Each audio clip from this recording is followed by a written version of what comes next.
আসসালামু আলাইকুম বন্ধুরা, পবিত্র মাহে রমজান শুভেচ্ছা সবাইকে। কেমন আছেন জানি না, যাই যেখানে আছেন ভালো থাকবেন, সুস্থ থাকবেন। সবার জন্য দোয়া এবং শুভকামনা রইল। আল্লাহ পাক আমাদের একটা রহমতের দিন দিয়েছে, রহমতের মাস দিয়েছে, ফজিলতের মাস দিয়েছে। এই রমজান মাস আমাদের বিশাল বড় একটা পবিত্র মাস, আমাদের আবাদত বন্দিগি করার মাস। কিন্তু আবাদত বন্দিগি সারা জীবনে, কিন্তু রমজান মাসে আল্লাহকে আপনি যে নামে ডাকবেন সে নামে আল্লাহ আপনার ডাক কবুল করবে। আল্লাহ পাক রব্বুল আলামিন আমাদেরকে মানুষ হিসাবে দুনিয়াতে পাঠিয়েছে, মানুষ হিসাবে যেন দুনিয়ার থেকে যাইতে পারে, এটি আল্লাহর কাছে আমাদের সর্বোচ্চ বড় চাওয়া, আর কিছু নয়। মাহবুদ গো, এই আদম কত মানুষ সুখে আছে, দুঃখে আছে আমি জানি না। কত মানুষ হারিয়েছেন, কত বন্ধু হারিয়েছেন, মা হারিয়েছেন, বাবা হারিয়েছেন, এই দুনিয়ার থেকে চলে গিয়েছে। জানি না তাদের কি হালে আছে কবরের মাধ্যমে, তাদেরকে কবর আদাব থেকে এমনি মুক্তি করে দিয়ে গো মাওলা, তুমি বিনে কোনো মাবুদ নাই। এই একটা কথা আছে না গো মাওলা, তোমার হুকুম ছাড়া গাছের একটা পাতা লড়ে না। তাহলে আমরা আদম, আমরা গুনাহ করতে পারি, অন্যায় করতে পারি, তোমার কাছে ক্ষমা চাই, তুমি আমাদেরকে ক্ষমা করে দেবা।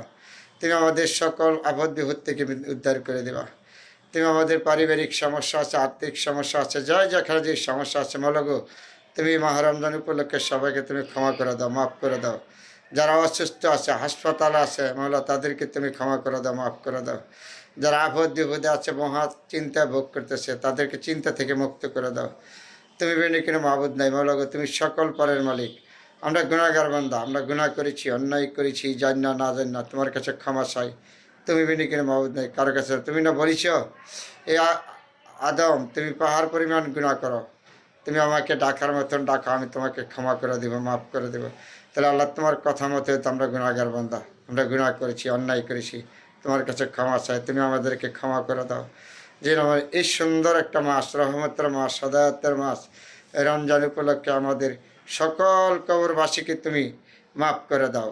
যারা হারিয়েছে দুনিয়াতে সে জানে হারানির যে কী ব্যথা, যে না হারাচ্ছে সে জানে না।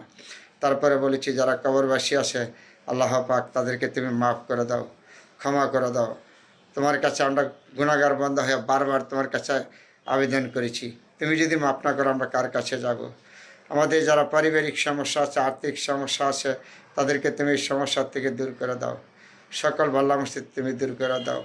আমাদের ছেলে মেয়েদেরকে মানুষ করার তৌফিক দান করো আল্লাহ। তুমি আমাদেরকে রিজিকের উপরে রহমত নাজিল করো, তুমি আমাদের প্রতি বাল্লা মসজিদ দূর করো, তুমি আমাদেরকে সকল পারের মালিক, তুমি বিনে কিনা মাহবুদ নাই। তুমি ছাড়া কার কাছে যাব আমরা? বারবার তোমার কাছে যাব, তুমি আমাদেরকে উদ্ধারের মালিক। মাহবুদ গো, তুমি বিনে কিনা মাহবুদ নাই। আমরা গুনাহগার করেছি, পাপ করেছি মাওলা গো, তোমার কাছে ক্ষমা চাই, তুমি আমাদেরকে সবাইকে ক্ষমা করে দাও। আমিন, আমিন, আমিন, আমিন।